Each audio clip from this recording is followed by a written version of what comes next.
இயேசு கிறிஸ்துவில் பிரியமான சகோதரிகளே, சகோதரர்களே, உங்கள் அனைவருக்கும் என் இனிய காலை வணக்கமும் நல்ல வாழ்த்துக்களும். இன்று நாம் இருபெரும் நிகழ்வுகளை ஆடம்பரமாக சிறப்போடு கொண்டாடி கொண்டிருக்கிறோம். காலை 7 மணி அளவிலே நம்முடைய புனிதரும் நமது பாதுகாவலருமான புனித செபாஸ்தியார் உருவம் தாங்கிய புதிய கொடியை இந்த ஆலயத்திலே புனிதப்படுத்தி வீதிகளிலே ஊர்வலமாக வந்து அந்த மண்டபத்திலே நாம் அனைவரும் கூடியிருக்க குருத்தோலை பவனி ஆரம்பமானது. இயேசு கிறிஸ்துவினுடைய திருப்பாடுகளின் குருத்து ஞாயிறு என்று இந்த ஞாயிறை நாம் அழைக்கிறோம். பாடல்களோடு இசையோடு ஆர்ப்பாட்டமாக கிறிஸ்து அரசர், நம்முடைய அரசர் என்ற சாட்சிய வாழ்வு வாழும் நோக்கத்திலே இந்த நெடும் சாலையிலே நாம் பவனியாக வந்தோம். மேள தாளங்களோடு அருமையான இசை கருவிகளோடு சில வான வேடிக்கைகளோடும் இந்த ஆலயத்திற்குள் நுழைந்தோம். இயேசுவின் திருப்பாடுகளை பற்றிய நற்செய்தியை விளக்கமாக கேட்டிருக்கிறோம். இந்த நேரத்தில் அன்புக்குரியவர்களே, நமது மீட்பரும் அரசருமாகிய இயேசு கிறிஸ்துவின் திருப்பாடுகள் நமது பங்கின் பாதுகாவலரும் நமக்கு அதிக வணக்கத்துக்குரிய புனிதருமாகிய செபஸ்தியாருடைய திருப்பாடுகளையும் நாம் ஒப்பிட்டு இன்று தியானிக்க இருக்கிறோம். மார்ச் மாதம் 24ஆம் தேதி ஒவ்வொரு ஆண்டும் கொடியேற்றத்தோடு இந்த நவநாள் ஆரம்பமாகும். ஆனால் இந்த ஆண்டு வித்தியாசமாக 24ஆம் தேதி மார்ச் மாதம் புனிதருடைய கொடியேற்ற நாளாக இருந்தாலும் இன்று இந்த பாம் சண்டே என்று அழைக்கப்படுகின்ற குருத்து ஞாயிறும் வந்திருக்கிறது. குருத்து ஞாயிறு குறிப்பிட்ட தேதியில் கொண்டாடுவது அல்ல. ஆனால் நாம் புனிதருடைய விழாவை குறிப்பிட்ட தேதியிலே கொடியேற்றத்தோடு நாம் ஆடம்பரமாக கொண்டாடுகிறோம். ஆகவே இந்த ஆண்டு இன்றைய நாள் ஒரு வித்தியாசமானதாக, ஒரு கொடையாக நாம் இதை ஏற்று கொண்டாடுகிறோம். ஆகவே அன்புக்குரியவர்களே, இன்று நாம் இயேசுவின் பாடுகளை தியானிக்கின்ற நேரத்திலே நம்முடைய பாதுகாவலுடைய பாடுகளும் எவ்வாறு இயேசுவின் பாடுகளோடு இணைந்திருக்கிறது என்ற ஒரு கம்பேரிட்டிவ் ஒப்புமை நிகழ்வுகளை நாம் சிறிது நேரம் சிந்திக்கலாம் என்று விரும்புகிறேன். இயேசுவுக்கு 33 வயது. அவர் கைது செய்து கொலையுண்ட சமயம். நம்முடைய பாதுகாவலர் இயேசுவின் வாழ்வுக்கு பிறகு 255 ஆண்டுகள் கழித்து, ஆக 255ஆம் ஆண்டு பிறந்து 288ஆம் ஆண்டு இறந்தார். ஆகவே செபஸ்தியார் அவர் கைது செய்யப்பட்டு கொலையுண்ட பொழுது அவருக்கும் வயது 33. இயேசுவின் வயதும் செபஸ்தியார் வயதும் இறந்த நேரத்திலே ஒரே வயதாக நாம் பார்க்கிறோம். இயேசுவின் சிலுவை மரணம் எப்படி இருந்தது என்பதை நாம் அறிவோம். ஒரு மரத்திலே துணிகள் எல்லாம் அகற்றப்பட்டு அவர் ஆணிகளால் அடிக்கப்பட்டு இறந்த நிகழ்வை நாம் தியானிக்கிறோம்.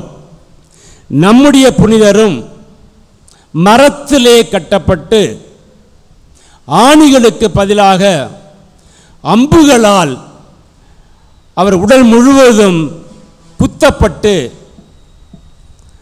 அவர் சாக வேண்டும் என்று அரசன் விரும்பினான். ரோமை பேரரசு மிக வல்லமை மிகுந்த பேரரசு, ஆனால் இயேசுவுக்கு எதிரான பேரரசு, கிறிஸ்தவர்களை கொலை செய்கின்ற பேரரசு தான் அந்த காலத்தில் இருந்த ரோமை பேரரசு. நம்முடைய புனிதர் காலத்திலே அரசனாக இருந்தவன்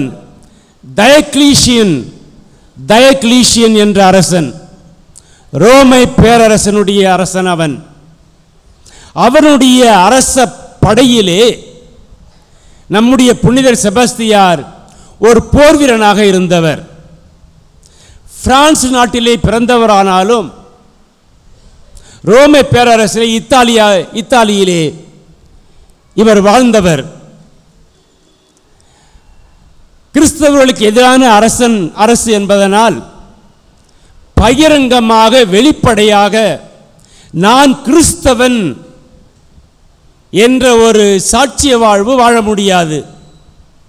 ஆகவே நம்முடைய புனிதர் ஒரு கிறிஸ்தவராக இருந்த பொழுதும் படைவீரராக இருந்ததனால் அரசனுக்கு தெரியாமல், அரசு அவைக்கு தெரியாமல் தான் ஒரு கிறிஸ்தவன் என்ற ஒரு அடையாளத்தை மறைத்து, அதே சமயத்திலே யார் யார் எல்லாம் கிறிஸ்துவை ஏற்றுக்கொண்டதற்காக அரசனுக்கு பயந்து வாழ்ந்தார்களோ அவர்களை இனம் கண்டு அவர்களுக்கு தைரியம் கொடுத்து அவர்களை உற்சாகப்படுத்தி அருமையான பணிகளை படை வீரர்கள் மத்தியிலும் சிறைச்சாலையிலும் கிராமங்களிலும் வீதிகளிலும் இவர் செய்ததாக வரலாறு கூறுகிறது.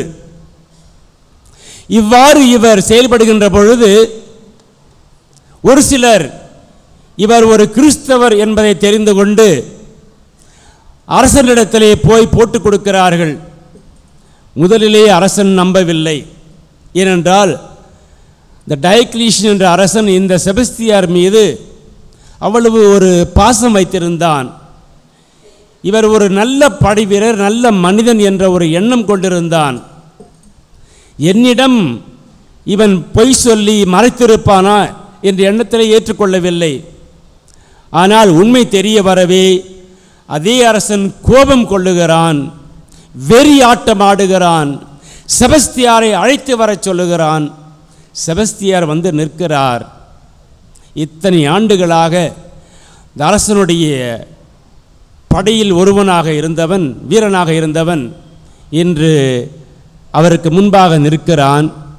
அரசன் கேட்கிறான், எவ்வாறு பிலாத்து இயேசுவை பார்த்து நீர் அரசனோ என்று கேட்டான் அல்லவா, அதை போல இந்த டயக்லீஷியன் செபஸ்தியாரை பார்த்து நீ கிறிஸ்தவனா என்று கேட்கிறார்.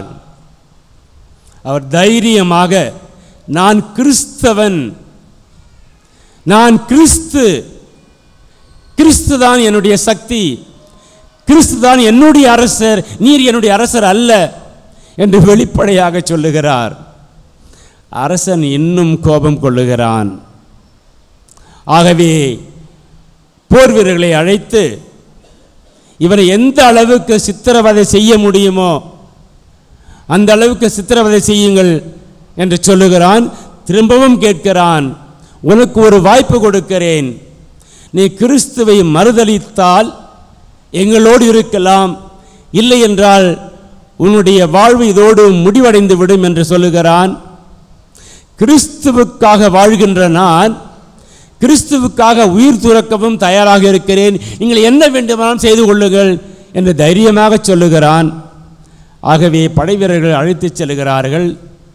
நாம் அவருடைய உருவத்தை பார்ப்பது போலவே ஒரு மரத்திலே அவர் ஆடைகளை கழட்டிவிட்டு இயேசுவை போல அங்கு நிரபராதியாக அவர் அங்கே கட்டப்பட்டிருக்கிறார். ஒரே ஒரு வித்தியாசம், அவருடைய கைகளிலும் கால்களிலும் ஆணிகள் அடிக்கப்படவில்லை. மாறாக ஒரு வீடியோ, இவரை பற்றிய ஒரு வீடியோ கிளிப்பிங் இருக்கிறது. நீங்கள் கூட சென்ட் செபஸ்தியான் என்று நீங்கள் போட்டால் உங்களுக்கு அது வரும். அங்கே சுற்றி வீரர்கள் இருக்கிறார்கள். ஏதோ ஒரு பயிற்சிக்கு செல்வது போல ஒவ்வொருவரும் தங்கள் கையில் இருக்கின்ற அம்புகளை செபஸ்தியார் மீது எய்கிறார்கள். அவருடைய உடலின் பல பாகங்களிலே அந்த அம்புகள் ஈட்டிகள் போய் குத்தி நிற்கின்றன. ஒன்று விலாவிலே, ஒன்று கழுத்திலே, ஒன்று தொடைகளிலே, இப்படி அவர் உடல் முழுவதுமாக இந்த அம்புகள். அந்த வலி தாங்க முடியாமல் துடிக்கிறார். இவன் இறந்து விட்டான் என்று எண்ணி அவர்கள் சென்று விடுகிறார்கள். பிறகுதான் அன்புக்குரியவர்களே, எவ்வாறு இயேசுவின் உடலை எடுத்துவிட போர் வீரர்கள் வந்து பார்த்த பொழுது அவர்கள் நம்பாமல் அவர் திரும்பவும் இயேசுவின் மீது ஒரு ஈட்டியை அனுப்புகிறார்கள். அங்கே இரத்தமும் தண்ணீரும் வெளிவந்ததாக நாம் பார்க்கிறோம். அதை போலவே அன்புக்குரியவர்களே, இந்த செபஸ்தியார் இறந்து விட்டார் என்று எண்ணி விட்டுவிட்டு போய்விட்டார்கள். அப்பொழுது ஐரீன் என்று சொல்லப்படுகின்ற ஒரு பெண்மணி இந்த செய்தி கேட்டு சிலரை அழைத்து கொண்டு வந்து, இந்த மனிதருக்கு நாம் ஒரு நல்ல அடக்கம் செய்ய வேண்டும் என்று எண்ணி வருகிறார்கள். அந்த மரத்தடியிலே சென்று ஒவ்வொரு அம்பாக எடுக்கிறார் அந்த ஐரீன் என்ற பெண்மணி. அந்த விலாவில் இருந்த அம்பு உள்ளே போய் அது அங்கு எடுப்பதற்கு கஷ்டமாக இருக்கிறது. தன்னுடைய முழு சக்தியை பயன்படுத்தி அந்த ஐரீன் என்ற பெண் அந்த அம்பை இழுக்கிறாள்.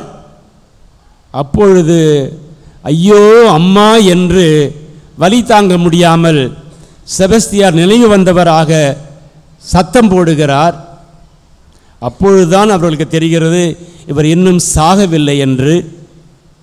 ஆகவே அவரை அங்கிருந்து அழைத்து கொண்டு தங்களுடைய இல்லத்திற்கும் மருத்துவமனைக்குமாக சென்று அவருக்கு வைத்தியம் கொடுத்து அவரை முழுமையாக குணப்படுத்துகிறார்கள்.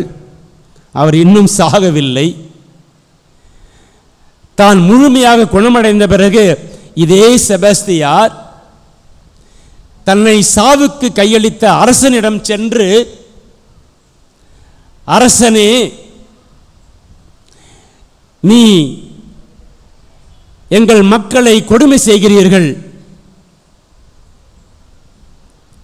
உனது அரசாட்சியானது விரைவிலே முடிவுக்கு வரும், மனம் மாறு, யாருக்கும் எந்த தொந்தரவும் கொடுக்காதே, அநியாயமாக உயிர்களை பழி வாங்காதே, கிறிஸ்தவர்களை அடக்கி ஒடுக்கி ஆள முடியும் என்று எண்ணாதே, மனம் மாறு நீ என்று அதே செபஸ்தியார் தைரியமாக சென்று அரசன் முன்பாக ஆணையிடுகிறான், கூவுகிறான். அரசன் உனக்கு அவ்வளவு திமிரா என்று எண்ணி அன்புக்குரியவர்களே திரும்பவும் படைவீரர்களை அழைத்து இவன் உயிர் கடைசி மூச்சு வரை இவனை அடித்து கொள்ளுங்கள் என்று ஆணையிடுகிறான். இறுதியாக அந்த படைவீரர்கள் இந்த செபஸ்தியாரை அழைத்து கொண்டு போய் இழுத்து கொண்டு போய் ஒரு மோசமான இடத்திலே வைத்து கம்புகளாலும் கையில் கிடைக்கின்ற பல கருவிகளையும் பயன்படுத்தி அவரை அடித்தே கொள்ளுகிறார்கள். எவ்வாறு இயேசுவை சாட்டியினால் அடித்து உடல் முழுவதும் காயங்கள் இரத்தம் கொட்டியதோ அதே போல இந்த செபஸ்தியார் இரண்டாம் முறையாக தடிகளாலும் கம்புகளாலும் அடிக்கப்பட்டு எலும்புகள் முறிபட்டு ரத்தம் கொட்ட கொட்ட, இயேசுவே நீரே என் அரசர் என்று பகிரங்கமாக சத்தம் போட்டு தன் உயிரை அங்கு அவர் கையளித்ததாக பார்க்கிறோம். அப்பொழுதுதான் அவர் சாகிறார். அதுதான் 288ஆம் ஆண்டு ஜனவரி மாதம் 20ஆம் நாள் இந்த செபஸ்தியார் திருவிழாவை அகில உலகம் கொண்டாடுகிறது. இந்த செபஸ்தியார் இன்று பல நாடுகளுக்கு, பல ஆலயங்களுக்கு, பல துறவு மடங்களுக்கு, பல நிறுவனங்களுக்கு ஒரு பாதுகாவலராக, ஒரு சக்தியாக, இயேசுவின் ஒரு பிரதிபலிப்பாக நாம் இவரை பார்க்கிறோம். இந்த நம்முடைய இந்த அருமையான பங்கிலே இந்த புனிதருடைய பிரசன்னமும் இவருடைய சக்தியும் ஒவ்வொரு நாளும் வெளிப்படுவதை நாம் கண்கூடாக பார்த்து கொண்டிருக்கிறோம். எவ்வளவு பக்தி ஆர்வத்தோடு, வீர வணக்கத்தோடு இந்த நாட்களிலே நாம் இவரை மகிமைப்படுத்த இருக்கிறோம். இயேசு இவரை மகிமைப்படுத்தினார். இயேசுவை இவர் ஏற்றுக்கொண்டு சாட்சிய வாழ்வு வாழ்ந்தார். ஆகவே நாமும் இந்த புனிதரோடு இணைந்து இயேசுவுக்கு சாட்சிய வாழ்வு வாழ அழைக்கப்படுகிறோம். நம்முடைய பயணத்திலே, நம்முடைய சாட்சிய வாழ்விலே, நம்முடைய குடும்ப உறவுகளிலே, நமது பிள்ளைகள் வளர்ச்சியிலே, நமது பெரியவர்கள் முதிர்ச்சியிலே, எல்லா நேரத்திலும் இந்த புனிதர் நம்மோடு இருந்து இயேசுவிடம் நமக்காக பரிந்து பேசி நாம் வேண்டுவதை பெற்று தருபவராக, நம் பயணத்தில் துணையாளராக, நம் உறவில் நெருக்கமாக இவர் இருப்பார் என்ற நம்பிக்கையில், அதுவும் இந்த புனித வாரத்திலே மனிதனாக இருந்து புனிதனாக மாறிய இந்த செபஸ்தியார் நமக்கு ஒரு புனித வாழ்வுக்கு வழிகாட்டியாக இருப்பதை பார்க்கிறோம்.